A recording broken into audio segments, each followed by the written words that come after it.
Shalom, this is Shira Serbo coming to you from Sfat, Israel. And welcome to our Saturday Night Live Tour for the Nations Women's Gathering. Take Me Home, Country Roads. That's one of my all-time favorite songs. And I think we all get it. We all know that, this idea of home sweet home, our happy place. We all know this place where I belong. When I was growing up, my almost heaven place was up in our attic, and I used to play house. I used to dream about the day that I would be a mommy, and up in our attic, I grew up in upstate New York, where it's very cold and snowy most of the year, it seemed like. And so our attic was every little girl's dream for playing house. We had, the kitchen, the stove, the play stove, the play refrigerator, the play sink, the table and chairs, the dishes, the tea set, the dolls with the cribs and the high chairs and the strollers and the baby bottles and the baby diapers and everything that a little girl would just love to have. So I spent my just days and days and days practicing playing house, thinking in my mind, envisioning in my mind about this day that I would have my own home, that I would be a mom. And it was embarrassing because I got to middle school at the time when you're supposed to put away your dolls, and I would still sneak up in the attic because I absolutely loved playing. One of the things I liked to play was orphanage, because I would have all these dolls with a missing arm or hair sticking up, little naked babies, and I loved rocking them to sleep, bathing them, feeding them, all these pretend things that I did, just preparing myself for this day that it would be real. So I think all of us understand how fun that is to play house as a little girl. But that led later to me doing a lot of babysitting. I spent one summer when I was 15 babysitting 40 hours a week for my three cousins. They were 5, 7, and 9, and I was 15. And we still talk about it today sometimes. That was a fun summer. I was a fun babysitter. We had a good time. And as I got older, it helped me. I was, this is in the 70s, and drugs all around. And, we went to parties and concerts, and everybody would be smoking pot. But I remember that I had no desire to smoke pot because there was this overriding thing in me that I was going to have babies, and I didn't want to put anything in my body that would hurt the babies. So this was directing me from a young age. I remember entering this pageant when I was 17, this pageant for young girls, and the judges went around and asked everyone, what do you want to be when you grow up? And you're supposed to say something glamorous, Charlie's Angels was big then, so maybe you're supposed to be like a undercover agent or detective or something great, like a doctor, a musician. But to be true to myself, I said, all I really want to be is a mom. I wanted to be a homemaker, and that was about the most unexciting, not the thing to say in that time. It wasn't impressive at all to just want to be a mom. But when I was 19, my mother had some good friends, a young couple about 10 years older than me, and they kept telling me, there's this place. If you want to raise a family, if you want a home, if you want a husband, there's this place in Texas. You have to go. So I'm in New York, and they keep telling me about this place in Texas that I need to go, Abilene. And the wife of this young couple, was from Texas, and she went to college in Abilene. And so they kept telling me, you've got to go to Abilene. This is the place. Abilene is the place to raise a family. So I was like, well, how do I do this? I have no money. And so they said, well, go to college and take out a student loan. So I applied I had no desire to go to college, but they call it the MRS degree. You go to college and you look for a husband. And so I applied for a student loan. And since I was living at home with my parents, everything was based on my dad's income. So I didn't qualify for any financial aid at this very expensive school. So it turns out that this young couple wanted me to go to Abilene so much, and they actually helped me by co-signing a $10,000 loan so that I could move to Abilene, that I could go to the college there in Abilene. And you know, this is the 70s. $10,000 today is a lot of money. In the 70s, it bought like half a house. And so I'm just saying that to show you like how adamant they were. They co-signed a $10,000 loan for me, a 19-year-old. They took this huge risk. I did pay the loan back. I was 29 years old by the time I paid that loan back. But with their help, I moved to Abilene, Texas. And I still had this vision of, you know, everything that I was playing in the attic, of having all these children and having a husband and a home. And so I went for 1 year to the college, and then the second year, of course, I was an undecided major because I really didn't even want to be in college. But I was there, and the second year I got a job. I got a job on campus. And so I met my husband at the job. He was my boss. I married my boss. He was only a few years older than me, but we got married about 6 months after we met. So at this point, I had just turned 22, and so I still have this dream of starting my home. And I'm thinking, you know, I'm going to get pregnant on our honeymoon. I just wanted to start the family, and a whole year goes by and I don't get pregnant, and I'm starting to be like beside myself, because it's like, wait a minute, all my life this is all I ever wanted. You know, it kept me off of drugs. I took out a $10,000 loan. I moved from my parents' house. I come to Abilene for this purpose, and then to find myself not being able to get pregnant, I was just like, this can't be happening. And my sister moved down. My sister and her husband and her little boy moved down to Texas. And so I was always babysitting my little nephew. And, you know, she knew how much I wanted to get pregnant. And my sister got pregnant for her second child, and she was afraid to tell me. Because, you know, she knew, like, oh no, you know, it was going to be so hard for me because that's all I wanted. But it turns out that after 20 months of marriage, and it doesn't, I know people wait like 20 years sometimes, but like it seemed like forever. But I told my sister, guess what? You know, I'm pregnant. And she was like, oh, thank God, because now I can tell you that I'm pregnant. So my sister and I were pregnant together. And we had our babies 14 hours apart. She went in on Saturday night, and I had my baby on Sunday morning or Sunday afternoon. Anyway, my parents came down, and it was like they had twins. My sister had a girl, and I had a boy. And after I had my first baby, I had 6 kids in 10 years. So I don't know why, you know, Hashem had me wait it out and just pray to him so much and beg him, you know, every day to give me my dream. But I had 3 boys and 3 girls in 6 kids in 10 years. And so each one was born on a different day of the week. The first one was on Sunday, the second one was on Friday, the third one on Monday, the fourth one on Wednesday, the fifth one on Tuesday, and the sixth one was born on Thursday. So it was kind of a neat thing that they each had their day, and I would give them special attention on their day. Like when it was time to tuck them in, they got special prayers, they got like a back rub.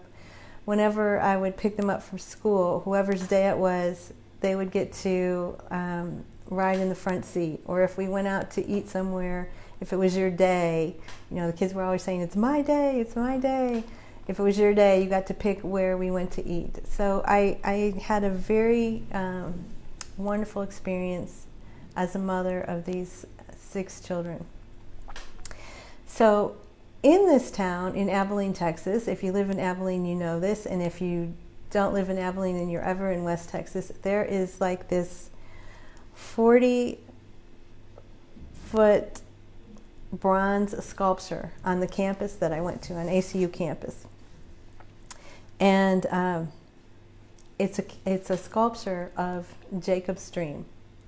And Jacob is having a dream about a home, about a house. You know, every time when we read about Jacob in the Torah, it's always the house of Jacob. Or Jacob's name was also Israel. So the house of Israel. So Jacob, so there's this humongous statue of Jacob's dream. And it's like Jacob has won like the spiritual lottery.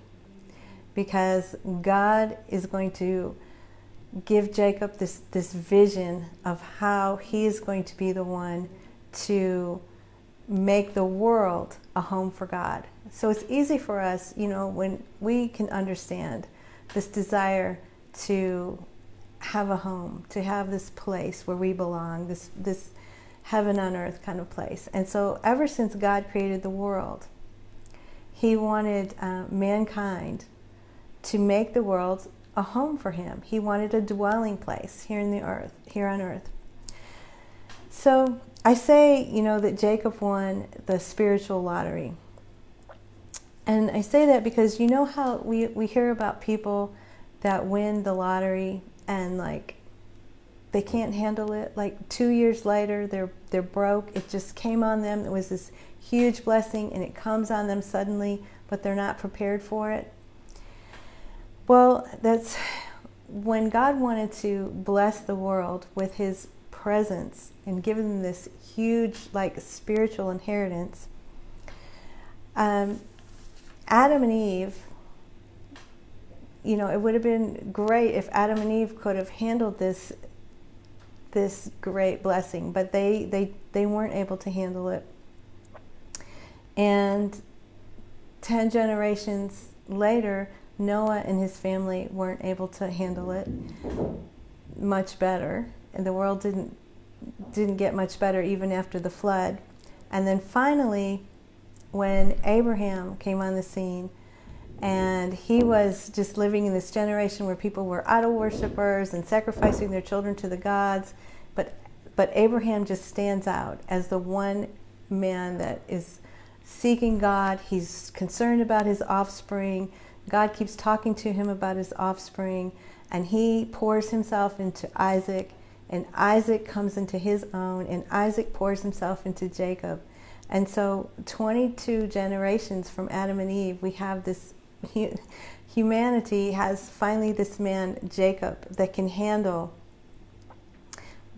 winning the spiritual lottery. It's kind of like, you know, like if you're going through life and you just have this little raft and you're floating down, you know, the river, and this huge elephant comes and wants to get across, and the elephant lands on your raft and the raft just can't handle it. It's just too much.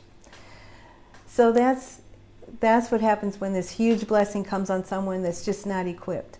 But you take like another person that maybe they're in their 20s or their 30s and they start building a business, or they start making investments, and they start this little nest egg, and it grows and it grows. And so after a while, maybe by the time when they get to their 50s, they don't just have a little raft that they're traveling on. They've built just slowly, they've just accumulated wealth. And maybe they have what could be compared to a big, huge boat, a yacht. And so if somebody like that, who's just kind of grown and in experience and wisdom and how money works and is able to handle this huge blessing. So if this elephant comes to this person and needs to get across, this person with this huge yacht can handle it. So Jacob, the world has been trying to get to this place for 22 generations.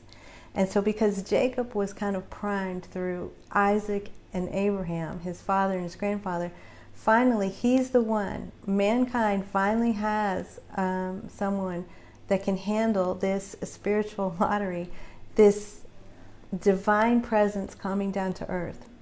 So there's this sculpture of Jacob's dream on ACU campus, and it's a sculpture of a ladder that goes up to heaven. And Jacob is dreaming about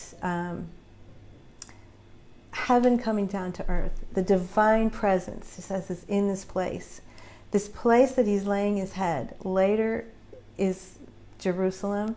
It's later the place where the Holy Temple is built. But at that time, it's just called the place. And Jacob, when he lays down to sleep, there's 12 stones that he puts around his head, and through the night, the 12 stones become one.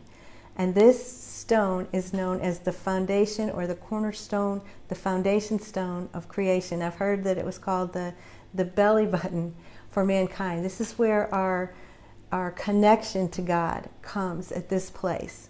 And so Jacob was dreaming about being the one to receive this mission that God had been wanting for 22 generations now, of somebody to take on this role of having a family that would be the family that would teach the world how to be a civilized place.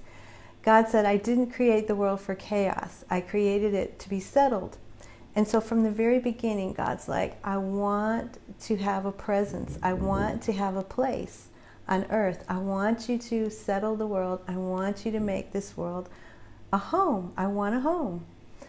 And so Jacob's family, eventually his great-great-great-great-grandchildren, years later, David and Solomon, did make God a home, the Holy Temple in Jerusalem. And at this time was one time in the world that there was actually world peace. And it lasted for about 400 years. And this home for God was destroyed by our enemies. The Babylonians at that time just came in. There wasn't an appreciation. This was supposed to be a house of prayer for all nations, and it was good for a while. But then the Babylonians came in, and they didn't appreciate this house of prayer for all nations. They didn't appreciate God's presence in the world. They didn't appreciate the Jewish people building this house for God, and they destroyed the first house. So we built a second house years later in the same place. And once again, the enemies this time, it was the Romans. The Romans came in and destroyed the house of prayer for all nations. So now all we have left is one wall to the second house. So if you come to Israel, you can just fly into Tel Aviv and take a train straight to Jerusalem, and everyone loves to go to the wall. You can write a little prayer, you can write a note to God and stick it in the wall, and this is the one place on earth that is the closest we can get to the way it was when the Holy Temple was here. And so now every day in our prayers we face Jerusalem and we pray for the third Holy Temple to be built, because we know that the world, when the third temple is built, the world is going to be at a place where they're ready to receive this, ready to appreciate this. The third temple will never be destroyed. And so the home for God will stay once and for all in his divine presence, and will be in the Messianic era. Okay, so now we talk about the Torah. The Torah is not the Old Testament. It's not a history book. It's a GPS. So I'm going to show you how we can take things from the Torah and apply it to our life today in 2019. How is the Torah? It's very alive and well. It's not old. It's very relevant for us. So Jacob is having this vision of bringing heaven down to earth, the ladder that is going up, the angels ascending and descending. And so he knows that this is the place that heaven comes down to earth, and we're going to learn how to do on earth as it is in heaven, do the will of God, civilize the world, settle the world, and do his will. And so, but to start making the world a home for God, Jacob has to start by acquiring a wife and starting his own family. So I love what we know about the wife. So in my Art Scrolls Siddur, we're talking about how Abraham went to all these great lengths to find a wife for Isaac. And it says, how many prayers did Abraham utter to find a suitable match for him? Because here's the part. Every perceptive and understanding person knows that the service of God, including everything relating to this world, depends on the wife. The wife makes the home. The wife makes the house a home. The wife is the one that's going to be pouring herself into the children. So now it's Jacob's turn to find a wife. And we also read that a man without a wife is not considered to be a whole man. And that historically and because of our nature, women are the guardians of tradition, the molders of character, children, and family. So our role as a homemaker, even though the world doesn't see it, we don't as very glamorous, and but it's like the most important role. And every wise and perceptive person knows this, that there needs to be this partnership between the man and the woman, because it's going to take the two of them. The man is going to be concerned, like Jacob, we learn from him, he's concerned with dealing with Laban, with making a living. And so it's the woman in the house that's going to be raising the children. So it says that different though they are, and because they are different, the Torah ordains that men and women should come together in marriage to raise a family and shape society. So this thing about fixing the world and civilizing the world, it starts at it starts right at home. It starts in our home. We start with fixing ourselves, we start with getting married, and then we start with raising our children. And so this is how Jacob teaches us. It starts with his family, and then his family is going to grow and affect other families and finally affect the whole world. But what the wife brings to the partnership is that the man is in danger of losing himself. He's out in the world. He's striving to find a vocation. Says he's establishing his position in the world. But in the course of his struggle for success and achievement, he's in danger of losing himself. So the woman's role is to always bring him back to like the nobler aspects of life. This is what she's good at. The part of us that keeps us human, the part of us that's doing the will of God, the home, the family, where the heart is. And so this concept also explains why Jacob wanted Rachel as his wife.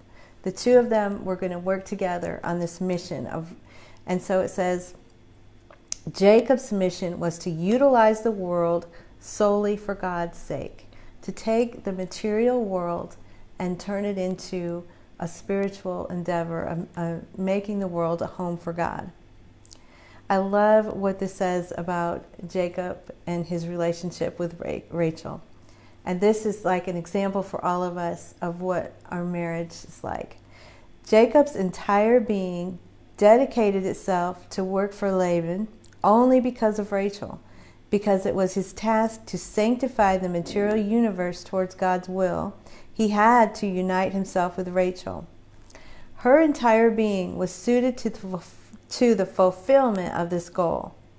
He was attracted by Rachel's unsurpassed beauty because there's no greater beauty than someone perfectly suited to her ordained role.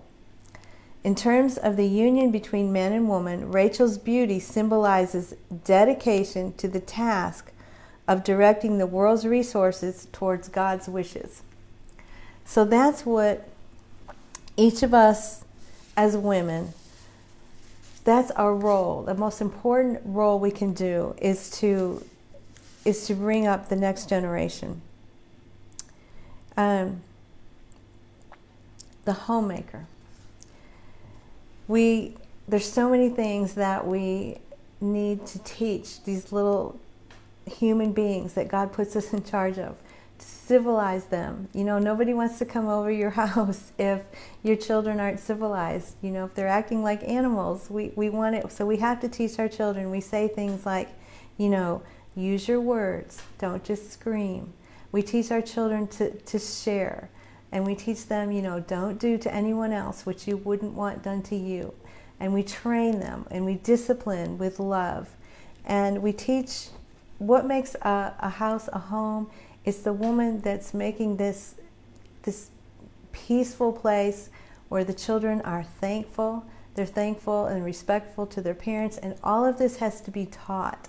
And it's the most rewarding job. It's the toughest job. It's the most important job.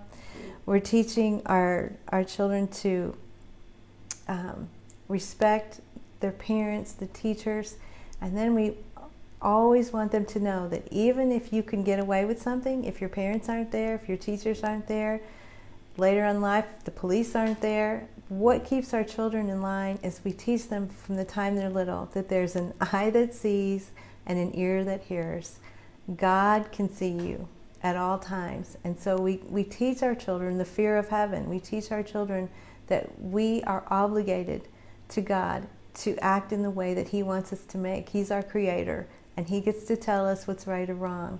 And we are here to do His will, and so we are here to perfect the world. And it seems like such a huge task. Like, how can I make this world a home for God? Like, it's just like a humongous undertaking, this mission that Jacob took on in this vision that he had.